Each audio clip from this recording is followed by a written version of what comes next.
One thing I've seen a lot of people struggling with in Lorcana, regardless of whether they have played a card game before, is how to resolve abilities in the game.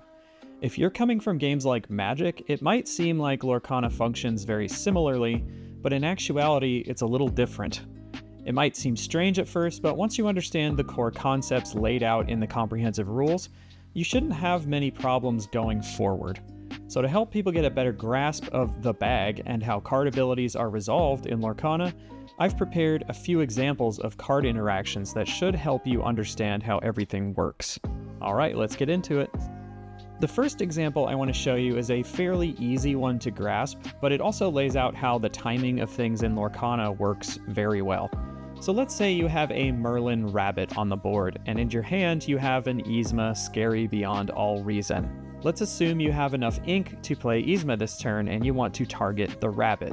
Merlin Rabbit's ability reads, Hippity Hop. When you play this character and when he leaves play, you may draw a card. Yzma Scary Beyond All Reason says, Cruel Irony. When you play this character, shuffle another chosen character card into their player's deck.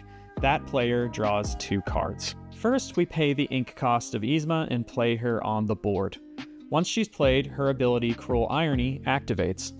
One thing to consider is that when a card ability is activated, you must finish resolving the entire card before you move on to any other abilities that are triggered in the process.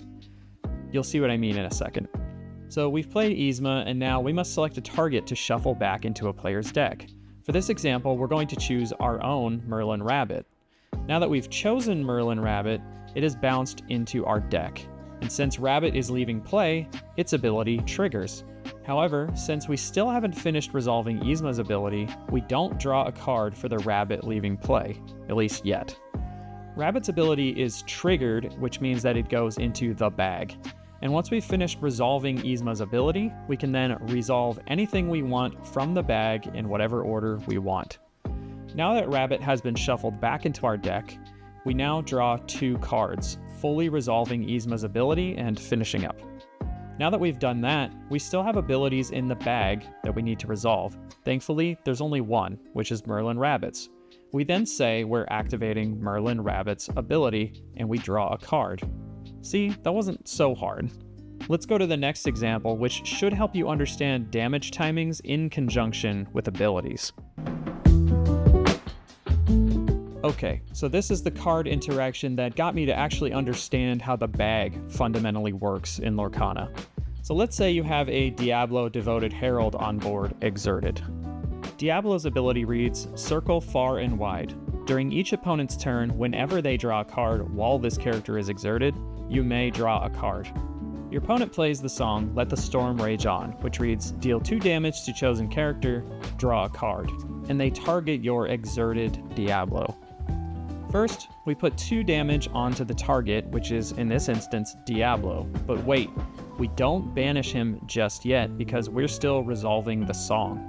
The next sentence of Let the Storm Rage On reads that you draw a card. So because our opponent played it, they draw a card. And since our opponent just drew a card, Diablo's ability activates and is put into the bag. Our opponent has finished resolving Let the Storm Rage On, and in the bag all we have left is Diablo's ability, which allows us to draw a card. So we'll go ahead and resolve that, drawing a card for ourselves. Now that all abilities have been resolved, we look at the game state and see that Diablo has enough damage on him to be banished, so he goes into our discard pile.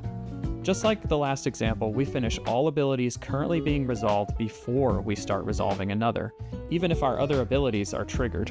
By now, you should have a better understanding of the bag. However, the next example will lean a bit more into damage timings just to really nail the concept. This last one is fairly simple, but the reason I bring it up is because the card Beast Selfless Protector can lead to a ton of weird situations with damage timing. So I figured I'd do a simple example of the interaction with this card specifically, because it does deal with moving damage and the timing of damage, which I feel most players don't have a great grasp of. So for this example, let's say you have Beast Selfless Protector on the board. His ability reads, Shield Another. Whenever one of your other characters would be dealt damage, put that many damage counters on this character instead. Along with Beast, you have 4 other characters in play. It's currently your opponent's turn, and they play Grab Your Sword, which reads deal 2 damage to each opposing character. First, you would put 2 damage on all your characters as per Grab Your Sword's text. After your characters take damage, Beast's ability enters the bag. Once the damage has been placed, Grab Your Sword resolves, and now we need to resolve Beast's ability. You would then move all damage from all characters onto Beast, which in this instance would be 10. After Beast's ability has been resolved, we check damage counters and see that Beast's 10 damage has surpassed his 8 willpower, so he is banished. I would highly recommend looking up some of the card rulings for this card specifically, because there are a lot, and it can get you in some pretty weird situations. Well, those were 3 examples of card interactions and how to resolve them correctly using the bag and damage timing. I hope this video was helpful, and if you have any further questions, feel free to leave them in the comments below. As always, thank you for watching. Remember to like, subscribe, and hit the bell icon to be notified of when I post more videos. Bye-bye. Love you.